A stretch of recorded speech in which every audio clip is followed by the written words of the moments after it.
Nashukuru Mungu kwa sababu ya siku ya leo ambayo Mungu amenipatia ili tukaweze kuzungumza na amani ya kwamba na wewe uko salama na uko mzima.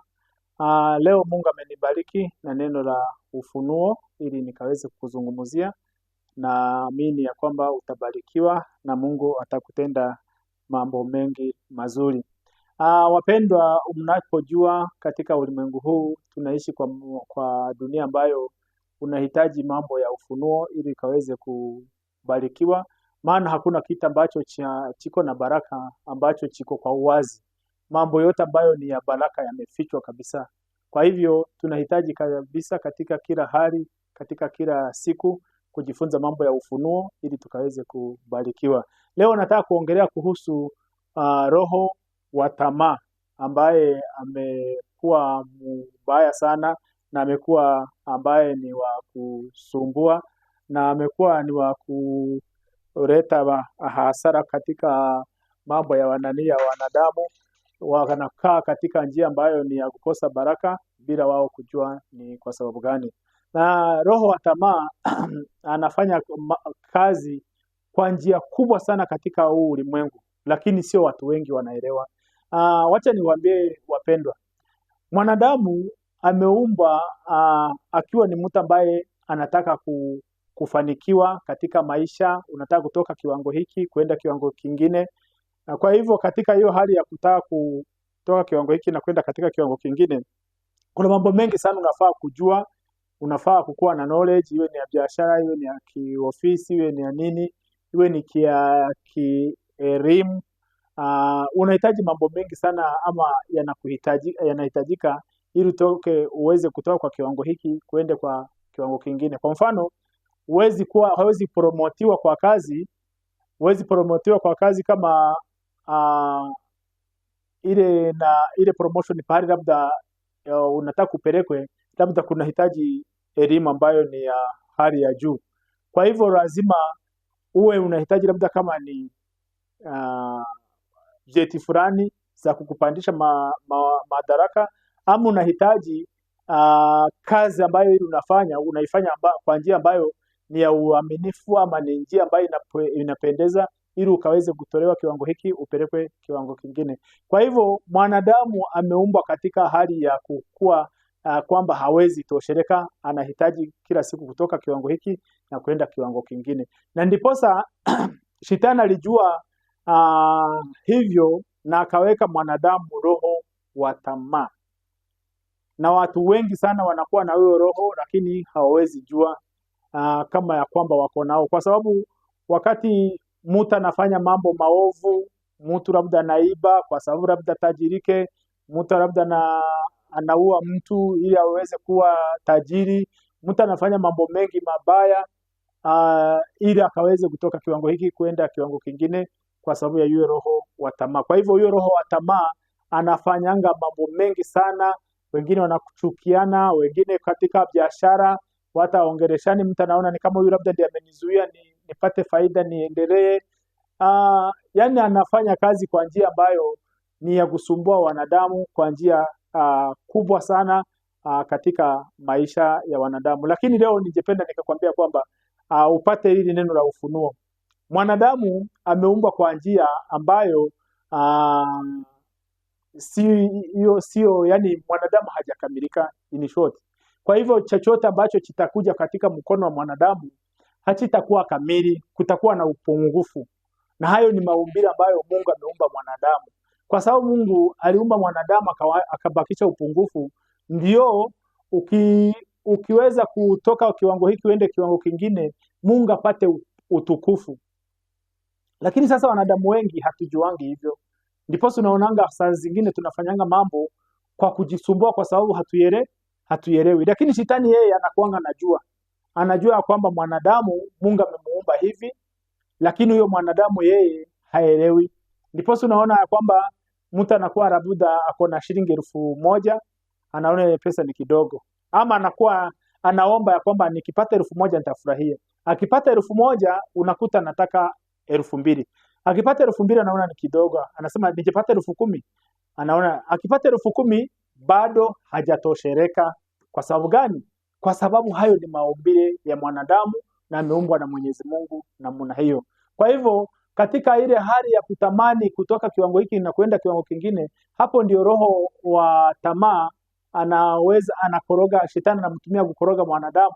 Unakuta ndiposa anaweza fanya mambo ambayo ni mabaya, ambayo hawezi kumletea utukufu Mungu, kwa sababu shetani yeye anajua, lakini mwanadamu yule ambaye anataka kutoka kiwango hiki na kwenda kiwango hiki kingine, yeye haelewi hayo mambo. Ndiposa leo Mungu ameniweza kunipea ufunuo nikaweze nikakuelezee, ili ukaweze kushika na ukaweze kuunderstand vile Mungu anavyofanya kazi. Kwa hivyo unapofanya jambo uone hilo jambo halijakamilika, ama bado uko na ile hali ya kutamani uende kiwango kingine, si vibaya, ni hali ambayo tumeumbwa ndani yake. Lakini nataka utambue kwamba Biblia inasema kwamba mwanadamu hakuna kitu ambacho anaweza miliki kama Mungu hajakubali akaweze kumiliki.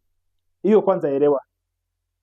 Kama Mungu hajataka hizo biashara zikuwe kubwa, hata ungangane namna gani haiwezi wezekana. Kwa hivyo lazima kwanza utambue kwamba Mungu mwenyewe ndio ako na uwezo wa kukutoa kiwango hiki na kupeleka kiwango kingine, na kupitia nguvu zako na kujisumbua hakuna kitu ambacho unaweza kujisaidia isipokuwa ni kujimaliza. Utajimaliza, kwa sababu hiyo ndio mbinu shetani anafanyanga. Ndio maana unaonanga watu wanahangaika, wanashikwa na magonjwa, watu wanashikwa na wengine hata wanashikwa na kustuka kwa sababu ya uoga. Watu wanaogopa kwa sababu ya hiyo roho wa tamaa. Hebu imagine mtu ako na zaidi ya eka 1000 ya mashamba na baada harari anaweza ua mtu kwa sababu ya gaproti kamoja. Kwa sababu gani? Ya hiyo roho wa tamaa. Huyo roho wa tamaa. Mtu ako na mali mingi, mtu ako na yani mtu ananyang'anya hata mjane. Ako na tamaa mingi kwa sababu ya hiyo roho. Kwa sababu kazi ya hiyo roho ni kuua, ni kuharibu. Hakuna kitu kingine. Kwa sababu mtu kama huyo hajui maandiko inasema nini kuhusu. Hata kama anajua, lakini hiyo roho amemkamata, hawezi timiza hayo maandiko, haende kulingana na vile amekusudia iweze kufanyika. Kwa hivyo nimekuja ili ukaweze kupata ufunuo, ukapopatana na mambo ambayo yanakusumbua, mambo ambayo yanakupa fresha, ujue kwamba unahitaji kuwa na huo ufunuo ili ukaweze kumtumikia katika njia ambayo ni ya kumletea utukufu Mungu. Kwa sababu mambo ambayo naongea nafikiri unaelewa. Hata mtu ananunua gari leo, anaomba Mungu sana nibariki gari. Akinunua gari, akikutana na rafiki yake amempita tu hivi na gari, anaona ni kama ile gari yake bado haimsaidii. Ama mwingine anajenga nyumba, anaomba Mungu soon nikibariki nijenge nyumba, nitakushukuru. Akijenga tu nyumba hivi, akienda kwa jirani amuita wafungue nyumba, akiona nyumba nyingine anasema ile yangu ni jikoni. Unaona? Mwanadamu anaishi katika hiyo hali ya kutamani, anataka kutoka level hii aende level nyingine. Na kwa hivyo, kwa sababu shetani ameshajua siri, sasa hiyo ndio mbinu anatumia ya kuhangaisha mwanadamu. Mwanadamu anakaa katika hali ya kusumbuka, anakaa katika hali ya kuhangaika, anakata hali hata katika mavazi. Unakuta unatoka umevaa, ukienda kanisani unakuta mwingine amevaa fulana, ama mkutana na barabara mwingine amevaa mavazi fulani. Already unatamani, unaona ile mavazi ambayo umevaa hata hakufai, hata sio mazuri, kwa sababu ya hiyo roho ambaye ni watamaa. Ama unaenda katika ministry fulani, unakuta huduma zile zinafanyika huko na zile zenye zinafanyika kwako unaona ni kama wewe kabisa bado. Lakini ninapenda nikwambia, bado ni furaha ya Bwana kukutoa katika utukufu huu na kukupeleka katika utukufu mwingine. Lakini lazima utambue ya kwamba hakuna kitu mwanadamu anaweza miliki kama Mungu mwenyewe hajahusika. Kwa hivyo ukiona jambo haujawezana nalo ama haujaweza kupokea kwa sasa, usijisumbue, kwa sababu hata Biblia yenyewe imetukataza kwa kujisumbua. Sijasema ukuwe mvivu, lakini umshiri uweze kumshinda roho wa tamaa. Jua ya kwamba Mungu amekuumba kwa njia ambayo haujakamilika. Ili ukikamilika, Mungu hawezi pata utukufu. Mungu ametuumba hivyo, ndio ile siku tunang'ang'ana ama tunafanya mambo, tunaona tumefanya mambo makubwa yenye anazidi uwezo wetu, Mungu anapata kitu inaitwa sifa na shukurani kutoka kwetu. Lakini baada hata kikutendea, bado kesho atabakisha nafasi. Kama ulikuwa na shida ya milioni moja, Mungu akikuletea milioni moja, bado anakuweka anakuacha nafasi nyingine ya kutafutia milioni mbili. Kwa hivyo hakuna siku Mungu atakupea na kukamilisha na uridhike na utosheke. Hapana. Hayo ni maumbile Mungu ameumba mwanadamu. Lakini shetani hatakangi tuweze kujua mambo kama hayo, na ndiposa amenisaidia ili leo nikakuletea neno la ufunuo ukaweze kushika kwa makini. Unapoona hali haziendi kulingana na vile ulikuwa umepurani, ujue bado Mungu ako na makusudi mema juu ya maisha yako. Usijisumbue, usihangaike, usikose usingizi, na usiwe mtu kwa sababu ya vile unataka kuwa na mali nyingi ama utese watu. No. Kuwa na subira na uendelee kumuomba Mungu, mwenyewe ataweza kukubariki, kwa sababu anasema kwamba anajua tamanio la mioyo yetu.